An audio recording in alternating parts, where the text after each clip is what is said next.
Hi guys, and welcome back to this video. If you haven't already, if you give it a like and hit subscribe as well, then you'll be notified when my next video is released. Within this video, I'm going to go through a protocol step by step in order to help you stabilise the joint after a shoulder dislocation. And this is absolutely perfect if you're a rugby player, for example, and you've just dislocated your shoulder, or whether you've just got a little bit of laxity within the ligaments and your shoulder feels a little bit loose. Essentially, I'm going to show you how to regain the movement. I'm going to show you safe exercises so you're not really afraid of moving it and you know how to move it correctly. And then I'm going to show you how to build up the musculature of the joint so you've got real support around there. If you've got any queries or questions, please drop me a comment in the section down below. And I'm also going to link the protocol in a PDF as well, so you've got that to follow along with if anything doesn't make sense. So this exercise involves holding the weight out at 90 degrees and then dropping it and catching it as quickly as you can. I'm only using a 1 kilogram weight for this exercise, so you don't really have to load it up heavily, and you want to repeat it through until failure or for 100 repetitions, whichever one comes first. As soon as you're comfortable with this, then you just want to repeat through on a single leg, again until failure or for 100 repetitions. Then you want to combine the two, so stand on a single leg and then close your eyes. This will really challenge your stability and make it even harder. Again, you want to go through till failure or for 100 repetitions, and you don't want to touch the floor at any point. So once you're comfortable and competent with these exercises, then we're just going to progress to external rotation. So what you want to do is hold the weight in external rotation as demonstrated and drop down. You want to repeat this through for 50 repetitions or at least until failure. And it's a really great way at work on the shoulder musculature and to really support you in a position that you more likely than not injured the shoulder in the first place.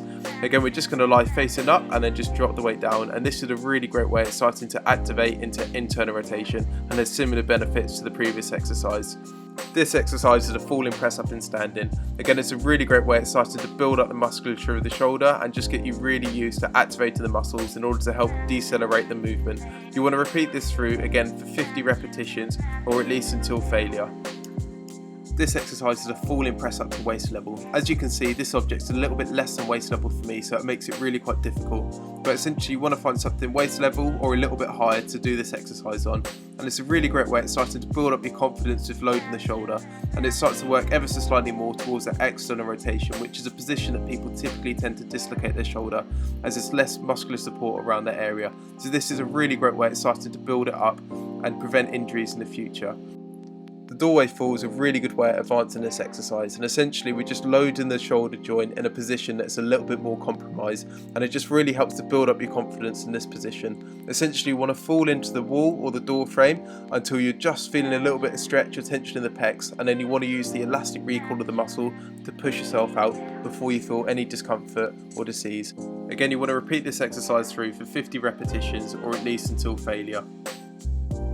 The equally advanced exercise is a clap press up. Essentially you want to get yourself into a press up position, drop your chest all the way down to the floor and use that elastic recall of the muscle to press yourself back up and get a clap in between. I'd repeat this through for 20 times or at least until failure.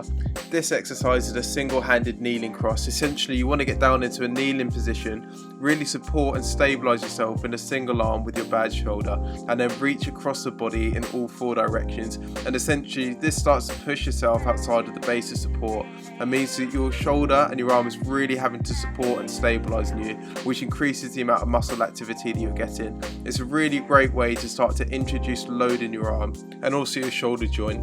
In order to get the maximum benefit from this exercise, you want to repeat it through for 60 seconds or until failure.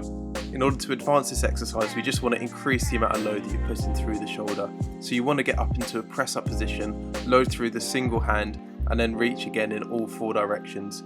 You want to almost push out through that arm, and imagine there's a candle underneath your sternum, so you really don't want the chest to drop down towards the floor.